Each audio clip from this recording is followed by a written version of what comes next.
ಸ್ನೇಹಿತರೆ, ಮಾಹಿತಿ ಕನ್ನಡ ಯೂಟ್ಯೂಬ್ ಚಾನಲ್ನ ಮತ್ತೊಂದು ವಿಡಿಯೋಗೆ ಸ್ವಾಗತ.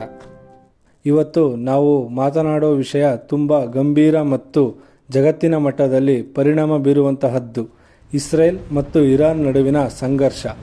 ಈ ಸಂಘರ್ಷ ಯಾವಾಗ ಆರಂಭವಾಯಿತು, ಯಾರ್ಯಾರು ಯಾರಿಗೆ ಬೆಂಬಲ ಕೊಡುತ್ತಿದ್ದಾರೆ, ಇದರ ಮುಖ್ಯ ಉದ್ದೇಶ ಏನು, ಇಬ್ಬರ ಮೇಲೆ ಏನು ಪರಿಣಾಮ ಬೀರಿದೆ ಮತ್ತು ಈಗಿನ ಪರಿಸ್ಥಿತಿ ಏನು ಅನ್ನುವುದನ್ನು ಈ ವಿಡಿಯೋದಲ್ಲಿ ತಿಳಿಯೋಣ. ಮೊದಲಿಗೆ ಒಂದು ವಿಷಯ ಸ್ಪಷ್ಟವಾಗಿ ಹೇಳಬೇಕು. ಇದು ಒಂದು ದಿನ ಶುರುವಾದ ಯುದ್ಧ ಅಲ್ಲ. ಇದರ ಬೇರುಗಳು 1979ರಲ್ಲೇ ಇವೆ. ಆ ವರ್ಷ ಇರಾನ್ನಲ್ಲಿ ಇಸ್ಲಾಮಿಕ್ ಕ್ರಾಂತಿ ನಡೆದ ನಂತರ ಹೊಸ ಸರ್ಕಾರ ಇಸ್ರೇಲ್ನನ್ನು ತನ್ನ ಶತ್ರು ರಾಷ್ಟ್ರವೆಂದು ಘೋಷಿಸಿತ್ತು.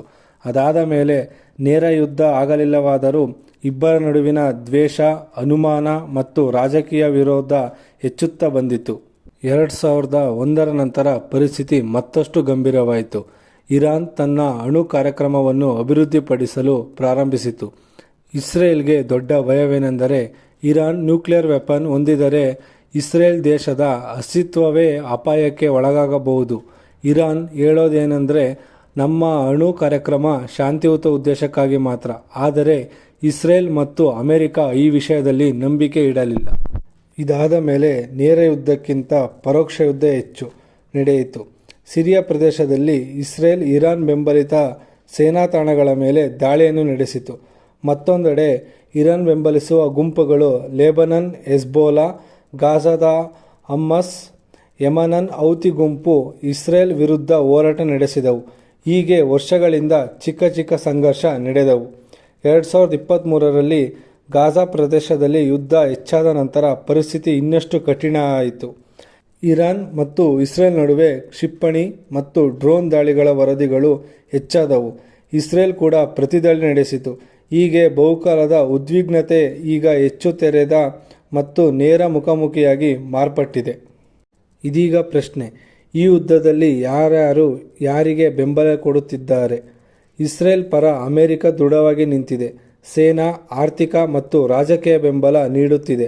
ಕೆಲ ಯುರೋಪಿಯನ್ ರಾಷ್ಟ್ರಗಳು ಕೂಡ ಇಸ್ರೇಲ್ನ ಭದ್ರತೆಗೆ ಬೆಂಬಲ ಸೂಚಿಸುತ್ತವೆ. ಮಧ್ಯಪ್ರಾಚ್ಯದ ಕೆಲ ದೇಶಗಳು ಇತ್ತೀಚೆಗೆ ಇಸ್ರೇಲ್ ಜೊತೆ ಸಂಬಂಧ ಸುಧಾರಿಸಿಕೊಂಡಿವೆ. ಇರಾನ್ ಪರ ನೇರವಾಗಿ ದೇಶಗಳು ಯುದ್ಧಕ್ಕೆ ಬಂದಿಲ್ಲವಿದ್ದರೂ ಇರಾನ್ ಬೆಂಬಲಿತ ಗುಂಪುಗಳು ಕಾರ್ಯನಿರ್ವಹಿಸುತ್ತಿವೆ. ರಷ್ಯಾ ಮತ್ತು ಚೀನಾ ರಾಜಕೀಯವಾಗಿ ಮತ್ತು ಆರ್ಥಿಕವಾಗಿ ಇರಾನ್ ಜೊತೆ ಸಮನ್ವಯ ಹೊಂದಿರುವುದನ್ನು ಕಾಣಿಸುತ್ತದೆ. ಈ ಯುದ್ಧದ ಮುಖ್ಯ ಉದ್ದೇಶ ಏನು? ಇಸ್ರೇಲ್ ದೃಷ್ಟಿಯಿಂದ ನೋಡುವುದಾದರೆ ಇರಾನ್ ನ್ಯೂಕ್ಲಿಯರ್ ವೆಪನ್ ಸಾಮರ್ಥ್ಯ ಹೊಂದುವುದನ್ನು ತಡೆಯುವುದು ಮತ್ತು ತನ್ನ ರಾಷ್ಟ್ರದ ಭದ್ರತೆಯನ್ನು ಕಾಪಾಡುವುದು.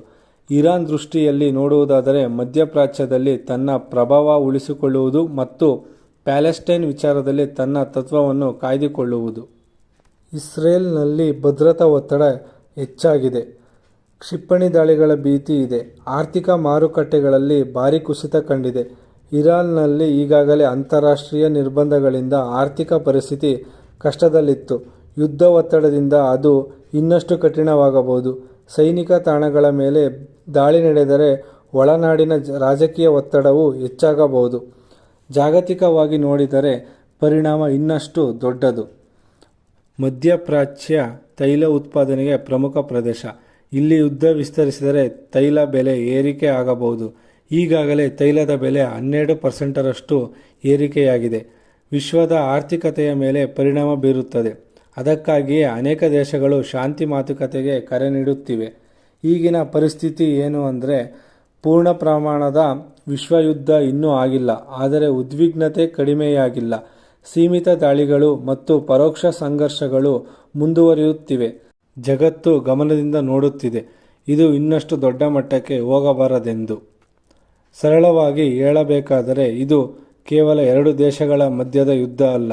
ಇದು ಭದ್ರತೆ, ಅಣುಶಕ್ತಿ, ಪ್ರಭಾವ ಮತ್ತು ರಾಜಕೀಯ ಶಕ್ತಿಯ ದೊಡ್ಡ ಸಂಘರ್ಷ. ಇದರ ಪರಿಣಾಮ ಮಧ್ಯಪ್ರಾಚ್ಯ ಮಾತ್ರವಲ್ಲ, ಸಂಪೂರ್ಣ ಜಗತ್ತಿನ ಮೇಲೆ ಬೀರುತ್ತದೆ. ನಿಮಗೆ ಹೇಗೆ ಅನಿಸುತ್ತದೆ? ಈ ಸಂಘರ್ಷ ಶಾಂತಿಯಿಂದ ಅಂತ್ಯವಾಗುತ್ತದೆಯೇ ಅಥವಾ ಇನ್ನಷ್ಟು ದೊಡ್ಡ ಮಟ್ಟಕ್ಕೆ ಹೋಗುತ್ತದೆಯೇ? ನಿಮ್ಮ ಅಭಿಪ್ರಾಯವನ್ನು ಕಮೆಂಟ್ನಲ್ಲಿ ತಿಳಿಸಿ. ಈ ಮಾಹಿತಿ ನಿಮಗೆ ಉಪಯುಕ್ತವಾದರೆ ವಿಡಿಯೋಗೆ ಲೈಕ್ ಮಾಡಿ, ನಮ್ಮ ಚಾನಲ್ಗೆ ಸಬ್ಸ್ಕ್ರೈಬ್ ಮಾಡಿ ಮತ್ತು ನಿಮ್ಮ ಸ್ನೇಹಿತರ ಜೊತೆ ಶೇರ್ ಮಾಡಿ. ಮುಂದಿನ ವಿಡಿಯೋದಲ್ಲಿ ಮತ್ತೊಂದು ಮಹತ್ವದ ವಿಷಯದೊಂದಿಗೆ ಮತ್ತೆ ಭೇಟಿಯಾಗೋಣ. ಧನ್ಯವಾದಗಳು. ಜೈ ಹಿಂದ್, ಜೈ ಕರ್ನಾಟಕ.